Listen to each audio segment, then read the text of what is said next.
તુલસીદાસજી બે શબ્દ લખ્યા, કાળ અને કર્મ. કર્મને આધીન જગત આખું છે, કર્મ પ્રધાન વિશ્વ કરી આખા, જો જસુ કરે તાસુ પલ ત્યાખા. પણ ઘણી જગ્યાએ કર્મ કામ ન કરતું હોય ને કાળ કામ કરી દે. દાખલા તરીકે કોરોના આવ્યો, એક લાખો માણસોના મૃત્યુ થઈ ગયા, તો બધાને એક સરખા કર્મ ન હોય. ત્યાં કાળ કામ કરી ગયો છે, ત્યાં કર્મ કામ નથી કર્યા, ત્યાં કાળે કામ કર્યું છે. એટલે મહાત્માજીએ બે શબ્દો લખ્યા, કાલ કર્મ બસ હો હિ ગોસાઈ. કાળ અને કર્મને આધીન છે આટલી વસ્તુ. સુનહું ભરત ભાવિ પ્રબલિયન બિલખી કહે મુનિનાથ. હા નીલા ભુજસ યપુજસ અને જીવન મરણ વિધિહા. વિધાતાને આધીન છે આટલી વસ્તુ. જોકે જન્મની હારે જ મરણ આવે છે, આવતા આવતા વાર લાગે એને આપણે જિંદગી કહીએ. જન્મ તો જન્મની હારે મૃત્યુનો થઈ જાય.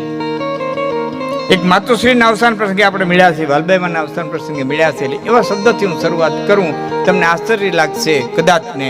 માનો દીકરાનો જન્મ બે ભેળો થાય. માનો દીકરાનો જન્મ ભેળો થાય. જ્યાં સુધી દીકરાનો જન્મ ન થયો ત્યાં સુધી કાકી હોય, મામી હોય, ફૂઈ હોય, બેન હોય, ભત્રીજી હોય, અનેક સંબોધનથી બોલાવાતા હોય. પણ એને માં તો ત્યારે સંબોધન લાગે જ્યારે દીકરાનો જન્મ થાય. દીકરાનો માનો બેયનો જન્મ ભેળો થાય છે. એમ મૃત્યુ અને જન્મ એ બે ભેળા જ થાય છે. અને એ પાછું આખરી નથી. કોઈ વસ્તુ આખરી નથી. આખરી હોય તો એક પરમાત્મા, એ સિવાય કંઈ આખરી છે નહીં. બધું ઘટનામાં પાછી ઘટના. આજ હું અહીં બેઠો છું તમારી સામે, તમે મારી સામે બેઠા છો. આ એક ઘટના છે. આ ઘટનાની કારણ શું છે કે પૂર્વે કોઈ ઘટેલી ઘટનાનું આ પરિણામ છે. પૂર્વે ઘટેલી ઘટનાનું આ પરિણામ છે. અને આમાં પાછા બીજ વવાય છે. ભવિષ્યની માલિકો કંઈક ઘટના ઘટશે, શું ઘટશે આપણે જાણતા નથી. પણ આમ નમા બ્રહ્માંડ હાલી રાખે. પરિણામ આવે બીજ વવાય, પરિણામ આવે બીજ વવાય. જાતસે ધ્રુવ મૃત્યુ, ધ્રુવ જન્મ મૃત્યુ સચ તસ્માત પરિહાર્યાર્થે નાનું શોચંતી પંડિત. હા, આમાં વિદ્વાનો દુઃખ કરતા નથી. મેરા પાછળ મરાતું નથી. આપણે કહીને મેરા પાછળ મરાતું નથી. મરાતું નથી 100%ની વાત છે, પણ કંઈક કરાય તો છે ને. મરાતું નથી 100%ની વાત છે, પણ કંઈક કરાય તો છે ને. ચકલાનું ચણ, પારેવાને ચણ, ગાયુંને લીલું, બેન દીકરી, ભાણેજડા, સાધુ, બ્રાહ્મણ, પૂજની જ્ઞાતિઓ, કોઈ આવ્યું ગયું એને રોટલો, એની વાહે ક્યાંક કરાય તો છે ને. હવે એને પહોંચે છે કે નથી પહોંચતો એમાં કોઈ શાસ્ત્રો એકમત નથી. કોઈ શાસ્ત્રો એમાં એકમત નથી કે એને પહોંચે છે કે નથી પહોંચતું. પણ કરનારાનું જમા થાય છે 100%ની વાત છે. જે પોતાને હાથે કરે છે એનું જમા થાય છે. એટલે તમારે કવિ કાગે કીધું છે, ત્યાંથી આ શરૂઆત કરું છું. માના સાનિધ્યમાં મળ્યા છે એટલે કવિ કાગ એમ કહે છે, કોઈના બાપથી પકડાઈને હારા યોગ્યો થાકી ગયા, એ પકડી ન હોગે છતાં પકડાનું નથી. આમ સમાજ ચડાવી જાય, હાગડાના બી હાથરો નીકળી જાય, માથે રાફડા થઈ જાય, છતાં જે પકડાય નહીં, છતાં જે હાથમાં ન આવે એની દેયું તારી દોરડીએ બંધાણી અને ખાંડણીએ તે બાંધી દીધો તો કેટલા જન્મની તારી કમાણી. કેટલી કમાણી ભેરી થઈ છે જેની મોહદાળમાં દુનિયા વિચાર, સમસ્ત બ્રહ્માંડ જેના મોહમાં પડ્યું છે. કવિ કાગના એક બીજા ભજનની મને કડી યાદ આવે. ભગત બાપુ કહે છે કે રામની અજબ રચના રે જેનો પાર મનુષ્યનો પાવે. આમ પાર મનુષ્યનો એ પાવે ભલે ને આકાશે વિમાન ઉડાવે. યા રામની અજબ રચના રે એનો પાર મનુષ્યનો પાવે. ભૂવો ધૂણી માંદો પડે ને બીજા ભુવાને બોલાવે. ઓ ધૂણી ધૂણી માંદો પડે એ બીજા ભુવાને બોલાવે અને વૈદના તનમાં એ તાપ તપે તે દી ઔષધ યાદ નો આવે આરામની. મલક આખાને દવા કરતો હોય પણ એ પોતે માંદો પડે ને તે મગજમાં જ ન હોય કા લીધું હું તો હારું. આવી જ એની રચના છે. આવો તે બ્રહ્માંડનો નાયક, એના ચરણની માલિકો આપણી વચ્ચેથી વહી ગયેલા વલ્લભાઈ માના આત્માને પરમાત્મા શાંતિ આપે એ હેતુ આપણે જે મળ્યા છે. જીલાભાઈ, બહાદુરભાઈ, પાંચે ભાઈઓના માતુશ્રી, આ મને થોડોક તમે દૂર પડો ભરતભાઈ મામા આમ હામા અવતારમાં ઘણી આમ છેટું જવું પડે જરાક ઓર અવતારની બાપા. હા, બે નામ લેવા છે, મજા આવે નામ લેતા રહેતા, વાર્તા કરવાની, વાત કરવાની. હા, ગોળિયા સાહેબ અવતર્યો તમે આ બધું અહીં જગ્યા છે ઘણી બધી. અવતર્યો પાછળ આવો આવો જરા ભર્યું વીરું લાગે છે નથી અવતાર. ગોળિયા સાહેબ અવતાર્યો. હા બરોબર રાખાય આપી હિમાલયમાં જઈને તપસ્યા કરું તો કદાચ ને મને શિવ મળે. હવે ગમે એવી મોટી તપસ્યા કરું તો મારી માં ધાનબાઈ ગઈ મારી માં ધાનબાઈ નો તુકારો મને ન મળે. એ કવિ કાગ મરહિયામાં કહે છે, જય ભગવાન ને ભજતા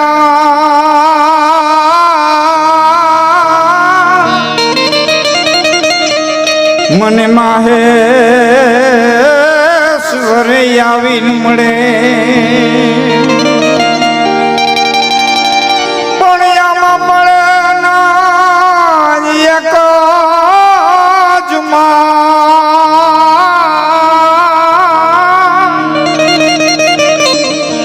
મને કરોડ ઉપાય કાગડા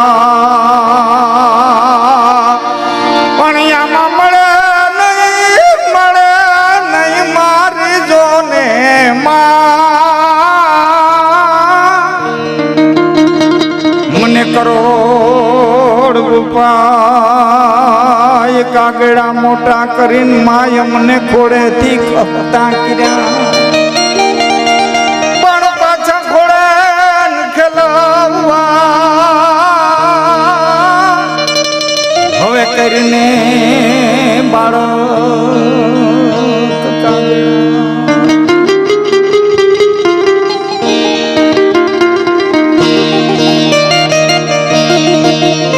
એક જગ્યાએ તો કવિ કાગ એમ કહે છે કે માં હું પક્ષપાત કરું કે મેં ચારણો માં પ્રત્યે પક્ષપાત કરી એવું નથી. અખિલ બ્રહ્માંડના માલિકે પક્ષપાત કર્યો તો. કાગ કહે છે કે જનની કેરું જોર તો રાઘવને રે તું સદા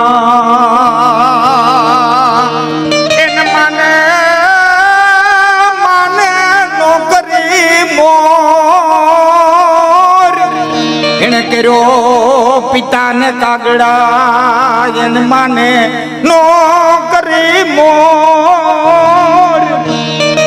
બાપ જતો જવા દીધો, કૌશલ્યા નો જવા દીધા. એટલે આપણી કાઠિયાવાડી કહેવત છે કે ઘોડાનો ખેલનારો બાપ મરજો પણ રેટિયાની કાતનારી કોઈની માં નો મરજો. એટલે કૃષ્ણે કીધું કે પિતામાં કેતા તો જાઓ, યથા રાજા જથા પ્રજા કે યથા પ્રજા જથા રાજા. વિદ્વાનોમાં પ્રશ્ન બહુ ચક્રનો, જેવો રાજા એવી પ્રજા કે જેવી પ્રજા એવો રાજા. યથા રાજા જથા પ્રજા કે જથા રાજા યથા રાજા જથા પ્રજા. છેલ્લે વિશ્વને કૃષ્ણે કીધું. બિહાર ચોપરાનું મહાભારત કોઈ શાંતિથી જોયું છે તેના પ્રશ્ન સમજાણો હોય છે. વિશ્વ માણસી આ બધા હતા. છેલ્લે ભીષ્મએ કીધું કૃષ્ણને કે પ્રજા એવી રાજા નહીં, યથા રાજા જથા પ્રજા, જેવો રાજા એવી પ્રજા. આપણે સામાન્ય રીતે એમ કે ભાઈ પ્રજા હોય એવો રાજા થાય, પણ મહાભારતકાર ના પડે છે કે નહીં, જેવો રાજા એવી પ્રજા. એક એવો કડક અધિકારી આવી જાય કે તમામ પ્રકારની બધી બંધ કરી દે. એક ખાનદાન ખોરડું એવું ગામની માલિકો આવી જાય કે જેના ડરથી એલફેલ નીકળતા હોય એ બધા બંધ થઈ જાય. તો સમાજનું 5 જણા ઘડતર કરે, સમાજ 5 વ્યક્તિથી ઘડાય, સમાજ 5 થી બને, 5 થી સમાજ ઉત્થાન લે. એને 5 પગથિયા, 5 ઘડવૈયા, એમાં પેલું ઘડનારું કોઈ હોય તો માં. 100 શિક્ષકની ગરજ સારતી હોય તો એક માં પેલું ઘડતર કરે, કોઈ માં. માં જેટલું શીખવાડે એટલું બાળક શીખે. અને ઘડતર ઘોડિયાને દોરી તાણિયાને કરતી. કે નિજ બાલ સુતે નિત પાલન में रघुनाथ के गायन गावती थी, भरी ज्ञान गीता समझावती थी, भाई मौत का साथ भुलावती थी, तलवार धरी रण जूझने का भाई मोतरा पाठ पढ़ावती थी, घर अंबिका थी रण कालिका थी, सोई हिंद की राजपुतानी थी, सोई हिंद की राजपुतानी थी. आ राजपुतानी निज बाल सुते नित पालन में रघुनाथ के गायन गावती थी, भरी ज्ञान गीता समझावती थी. હાલડાની માલિકો જે રામાયણ ઘોડીને પાઈ દેતી હોય, હાલડાની માલિકો જે મહાભારત ઘોડીને પાઈ દેતી હોય.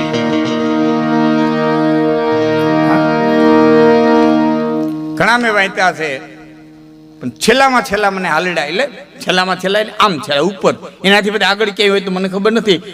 સંસ્કૃતની અંદર પ્રથમ જો હાલડા કોઈએ ગાયા હોય તો સતી મદાલ સાઈએ પોતાના દીકરાને હુડાવતા હાલડા ગયા છે, અને ઉપનિષદોનો રસ પોતાના દીકરાઓને પાયો છે. 11 ઉપનિષદ હાલડાની માલિકો પાયા હોય એવા નારી આ જગત માટે કોઈ થયા હોય તો સતી મદાલસા. પેલા હાલડા મને સતી મદાલસાના મળ્યા, એ પછી તો બધા હાલડા ગવાના છે. તો નિજ બાલ સુતે નિત પાલન મેં તા રઘુનાથ કે ગાયન ગાવતી હતી. પેલું સમાજનું ઘડતર કરતી હોય તો માં, બીજો સંત, સુપાત્ર સંત આ સમાજનું ઘડતર કરે, ત્રીજો શિક્ષક, બહુ મોટી જવાબદારી છે શિક્ષકની, આ સમાજનું ઘડતર કરે, ચોથો સાહિત્યકાર આ સમાજનું ઘડતર કરે. હા, અટાણે મારી સ્ટેજમાંથી 2 ધારાઓ હાલે છે, એમ તો વર્ષો થયા 2 ધારાઓ હાલે, 2 ધારાઓ હાલે છે, પ્રેય અને શ્રેય.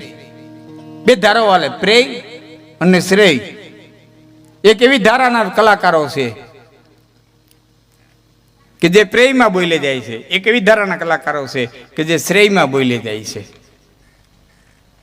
પ્રેય તમને પ્રિય લાગે એવું બોલો, કેટલું તમને શ્રેષ્ઠ કરશે, કેટલા તમારા આત્માનું કલ્યાણને અર્થ છે એની યારે કાંઈ લેવા દેવા નથી. તમે અમને કાવડિયા દો, અમે તમને વાલું લાગે એવું બોલ નાખીએ, ગમે તમને વાલું લાગવું જોઈએ, તમને અમે કઈ સાચું કે હું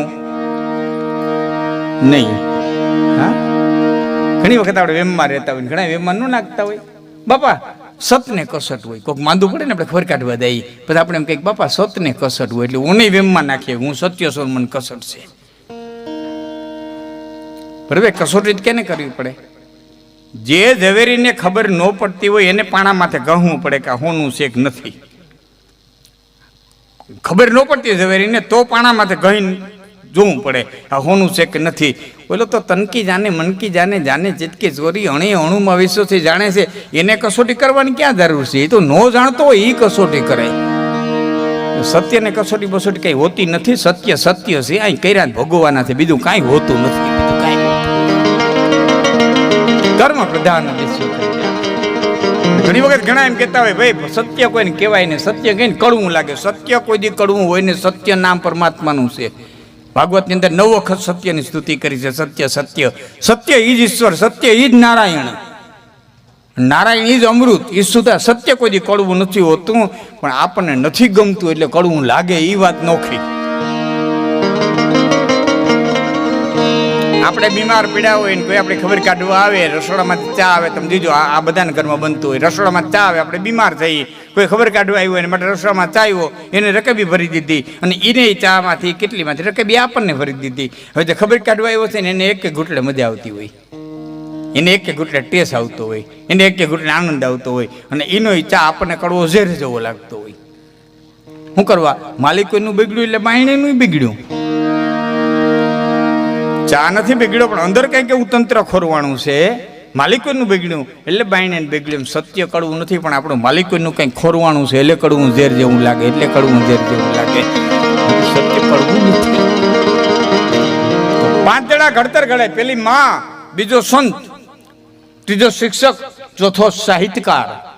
તો બે ધારા હાલે, પ્રેય તને પ્રિય લાગે હું બોલો, ને બીજો મારા જેવો અડિયલ છે એ શ્રેયનું જ બોલી જાય. તમને સારું લાગે કે ન લાગે, જેમ જે તમને આત્માના કલ્યાણ અર્થે છે ને એટલું જ કહેવું, એને શ્રેય કહેવામાં આવે. તમને વાલું લાગે નથી લાગતું એને હું જોતો નથી. 12-14 વર્ષ થયા હું કહેતો હતો ટેસ્ટમાંથી, 12-14 વર્ષ થયા મારું એક 2-3 વસ્તુ હું લઈને નીકળ્યો હતો. પછી હમણાં એક લઈને નીકળ્યો છું. હમણાં કહું તમને 12-13 વર્ષથી હું કહેતો હતો કે હિન્દુના દીકરાને ગીતા વાંચતા આવડવી હોવી જોઈએ. મારા ઘણા પ્રોગ્રામોમાં તમને સાંભળવા મળશે, હિન્દુના દીકરાને ગીતા વાંચતા આવડતી હોવી જોઈએ. એ દ્વારકાધીશે સાંભળ્યું કે પછી સરકારે સાંભળ્યું, જેણે સાંભળ્યું એને પણ હવે 6ઠા ધોરણથી 12 ધોરણથી ગીતાને દાખલ કર્યા છે. એનો મને આનંદ છે, એનો મને આનંદ છે. મારી પ્રાર્થના 12 વર્ષે 15 વર્ષે પણ પાકી. 20 વર્ષ પહેલા આ બધા ઓળખતા તો જંગી ગામની અંદર રણછોડભાઈ કરીને આ તો હું જાહેરમાં બધું વિડીયો ઉતરે ના હું પહોંચશે. 20 વર્ષ પહેલા મારો નિરિંદભાઈનો પ્રોગ્રામ અને ડાંગર દાયરાએ ત્યાં ડાંગરેશ્વર મહાદેવનું મંદિર બનાવેલું અને 24 આખી ફેરીથી કાંઠાળ 24 જે આપણી કહેવાય ને એ કાંઠાળ 24 ફેરી થયેલી અને એમાં ડાંગરેશ્વર મહાદેવનું મંદિર બનાવ્યું. એ દિવસે 20 કે 22 વર્ષ પહેલા હું સ્ટેજમાંથી બોલ્યો હતો કે જુનાગઢના ચોકમાં દેવાયત બુદ્ધની પ્રતિમા મુકાવી જોઈએ. એ પછી ઘણા વર્ષે મુકાણીને હવે ગામડે ગામડે પાછી મુકાય છે. આ બે મારા સ્ટેજમાંથી કીધેલા સિદ્ધ થયા છે. એનો ત્રીજો હવે પ્રશ્ન લઈને નીકળો છું. જેદી સોલ્વ થાય તેદી, જેદી ઈશ્વર કરે તેદી, અને માના અવસાન પ્રસંગે મળ્યા છે એટલે હું કીધા વિનાનો નહીં રહી શકું. ત્રીજો પ્રશ્ન લઈને નીકળો છું કે આ દીકરાની હગાઈ કરવા જાવ ને ક્યાંય જઈને માગું નાખો એટલે તરત એમ કે અમારો હમણાં વિચાર નથી, પણ તે કેદી છે કયો તેદી આવીએ. આ 3 વર્ષ થયા તમે એમ કહો છો હમણાં વિચાર નથી, હમણાં વિચાર નથી. હવે તમે કયો તે દી આવીએ. બીજી વાત એમાં નક્કી થઈ જાય, હગાવાલા વચમાં આવે નક્કી થઈ જાય એટલે શરતું મૂકે, મારી દીકરી આ નહીં કરે, મારી દીકરી આ નહીં કરે, મારી દીકરી આ નહીં કરે, મારી દીકરી વાડીએ નહીં જાય, મારી દીકરી ભાત દેવા નહીં જાય, મારી દીકરી આમ નહીં કરે, મારી દીકરી તેમ નહીં કરે, ગામડામાં નહીં રહીએ. ઘણી બધી શરતો મૂકે. હું આપને જાહેરમાં પૂછું, તમે વિધાતા છો? તમે લેખ લખ્યા છે, તમે એનું ભાગ્ય વાંચ્યું છે?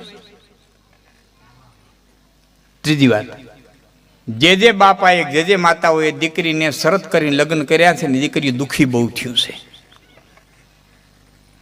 2-3 દાખલા દઉં. જેને કે શરત કરી હતી કે ધનુષની પણત ચડાવીને મારી જાનકી પરણે, એ રામે પણત ચડાવી, ધનુષ તૂટ્યું, જાનકી પરિણા. આખી જિંદગી જાનકી દુઃખી થયા, આખી જિંદગી વૈદેહી દુઃખી થયા, આખી જિંદગી સીતા દુઃખી થયા.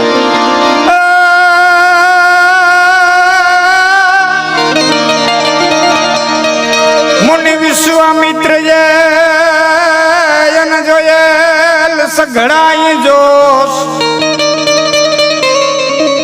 તો સીતા ને સંતોષ એ પસ કોઈ દિન આવ્યો કાગડા પણ સીતાને જોને સંતોષ બસ કોઈ દિન આવ્યો કાગડા. તો વનમાં ઉગાણી સીતા એ વંશ કેરી વેલડી રે, વનમાં ઉગાણી સીતા વંશ કેરી વેલડી રે.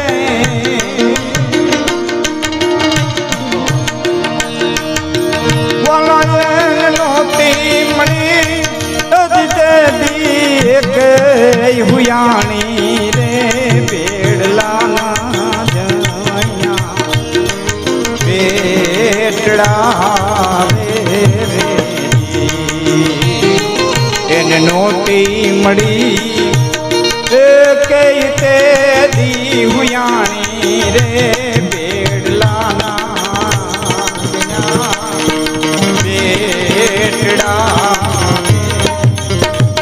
સીતાની લેવા લેવા સાર અને કોઈએ રાઘવને નો કહ્યું, આ તો સ્વાર્થનો સંસાર, આનો કરીમાં ધોકો કાગડા. જે હનુમાન 150 યોજનનો સમુદ્ર ટપી અને સીતાજીને ગોતવા ગયો તો, 150 યોજનનો સમુદ્ર ટપી અને સીતાજીને ગોતવા ગયો તો, એનો હનુમાન વાલ્મીકના ઝૂંપડા સુધી નો ગયો. હવે યાદ હું કહું છું, 150 યોજનનો સમુદ્ર ટપીને જે હનુમાન સીતાને ગોતવા ગયો એ મેરઠ સુધી નો ગયો. એ વખતે ગુરુ મહારાજ, એ વખતે વાલ્મીકીનો આશ્રમ મેરઠમાં હતો. વાલ્મીકીના આશ્રમ સુધી નો ગયો તો નહીં. રામના કાનમાં એટલું ન કીધું કે રાઘવ જોયું તો ખરો, સીતાની લેવા સાર અને કોઈએ રાઘવને ન કહ્યું, આ તો સ્વાર્થનો સંસાર, એનો કરીમાં ધોખો કાગડા, આ તો દુનિયા દોરંગે તુરક તુરંગે સ્વાર્થ સંગી. એક વાત બીજી, દ્રૌપદે પ્રતિજ્ઞા કરી હતી, માછલીની આંખ વિંધે એની મારી દ્રૌપદી પરણે. માછલીની આંખ વિંધે અને મારી દ્રૌપદી પરણે. અર્જુને વિંધી, દ્રૌપદીને પરિણા. એ દ્રૌપદી આખી જિંદગી દુખી થયા. ત્રીજી વાત, દમયંતીના બાપે પ્રતિજ્ઞા કરી હતી, જેની માથે હંસલી કળશ ઢોળે એની મારી દમયંતી પરણે. નળની માથે હંસલીએ કળશ ઢળ્યો, નળને પૈણા. આખી જિંદગી નળ અને દમયંતી દુખી થયા. તો આપણે વિધાતા સહી, મારી દીકરી આ નહીં કરે, મારી દીકરી આ નહીં કરે, મારી દીકરી આ નહીં. પાતાળની દીકરીને કરવી પડે, વરહવરથી મજૂરી મંડાવવી પડે, વનમાં લાકડા કાપવા પડ્યા, 13 વર્ષ જંગલમાં ભટકવું પડ્યું. સારું ઠેકાણું જોઈને દીકરીને દેવું એ બાપની ફરજમાં છે. સારું ઠેકાણું જોઈ બાપની ફરજમાં છે, પણ આપણે વિધાતા નથી એટલું યાદ રાખો. આપણે લેખ જોયા નથી એટલું યાદ રાખો. સારું ઠેકાણું જોવું, ઘણા એમ કહેતા હોય ને ફલાણ ઠેકાણ દીકરીને દઈ દો ને, ગોઠને ગોઠને જાહેર છે, ગોઠને ગોઠને જાહેર છે ની ના નથી, પણ કડે કડે કંકા હશે તે. ગોઠણે ગોઠણે જુવાર છે ની ના નહીં, પણ ભેરાભેર ગળે કડે કડે કંકા હશે તે.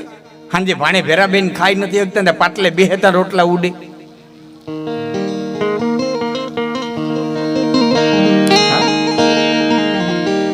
હાંજે ભાઈઓ ભેડાબેન ખાઈ શકતા હોય, બાપ દીકરો ભેડાબેન ખાઈ શકતા હોય, કાકા ભત્રીજા ભેડાબેન ખાઈ શકતા હોય, મામા ભાણે ભેડાબેન ખાઈ શકતા હોય, અને હાંજે ખાધા પછી તમારે દવા લેવી ન પડે, ટીકડી લેવી ન પડે, અને હૈખે નીંદર આવી જતી હોય, તમારા સુખિયું જગતના પટમાંથી કોઈ નથી. બાકી તો બધા દેખાવડાના ખેલ છે, દેખાડાના ખેલ છે. હૈખે નીંદર આવી જતી હોય તો તમારા સુખિયું જગતના પટમાંથી કોઈ નથી. શરતી લગન બહુ દુઃખ. હું ઘણા દાખલા દઈ રૂ ના દઈ શકું, તને પૂરવા ન દઈ શકું, પણ જેથી મારી કથા છે હું કહે તમને કેટલા કેટલા દાખલા આવે શાસ્ત્રોમાં. આપણે વિધાતા નથી, અને જેટલા જેટલા બાપા આવે આ રીતે પરણાવી છે દીકરીઓ દુઃખી બહુ થયું છે. છેલ્લી વાત, મારી સામે એક પટેલ રહીએ, ઘણી વખત મને પૂછે, મને કે લાખનજીભાઈ તમારા ફોઈવા ભત્રીજીના રિવાજ છે એ તમને બરોબર યોગ્ય લાગે? અમારામાં તો ચોખા નાતીલા ગોતે, હાવ ચોખા નાતીલા ગોતે, તમને યોગ્ય લાગે? મેં કીધું યોગ્યની મને ખબર નથી, પણ મને એક વાતની ખબર છે કે કુંતાજીની પાછળ સુભદ્રાજી દેવાના હતા, સુભદ્રાજીની પાછળ પાછા સુરેખાજી દેવાના હતા. 3 પેઢી સુધી 4 પેઢી સુધી કૃષ્ણે આ સંબંધ જાળવી રાખ્યો હતો. એટલે કૃષ્ણ કરતા હું ડાયો નથી એટલી મને ખબર છે.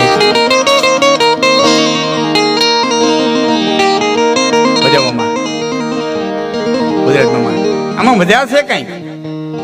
ભલે ભાણે દુબળો હોય, કદાચ 2 કાવડિયા ઓછા હોય, થોડીક જમી ઓછી હોય, કદાચ 2 મકાન ઓછા છે, કદાચ 2 ઘરેણા ઓછા છે, કદાચ ને થોડોક દુબળો હોય છે. એટલું યાદ રાખજો, બેનનું લોહી છે હાડથી નહીં જાય, હાડથી નહીં જાય, હાડથી નહીં જાય.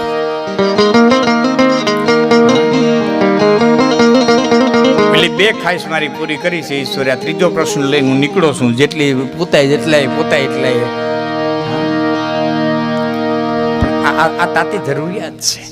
એક તો શરતી લગ્ન ન કરવા, અને બીજા પોતાના જડે ત્યાં સુધી બહુ પારકામાં પડવું નહીં. ત્યાં સુધી પોતાના જડે હોય. બાકી તો સુખ દુઃખ લાભ હાનિ એ તો બધું આવવા વાળું ને જવા વાળું છે. એની યારે બહુ મતલબ નથી. એ તો કંઈક ને ઇમારતો હતી ને પાછા જમીન ઉપર આવી ગયા હોય ને પાછા જમીનમાંથી પાછા ઇમારત ચડી ગયા હોય. એ તો બધું આપણી નજરે સામેના બધા ખેલ છે. એ ફજી ફરકા જેવું છે, આવે જાય આવે ને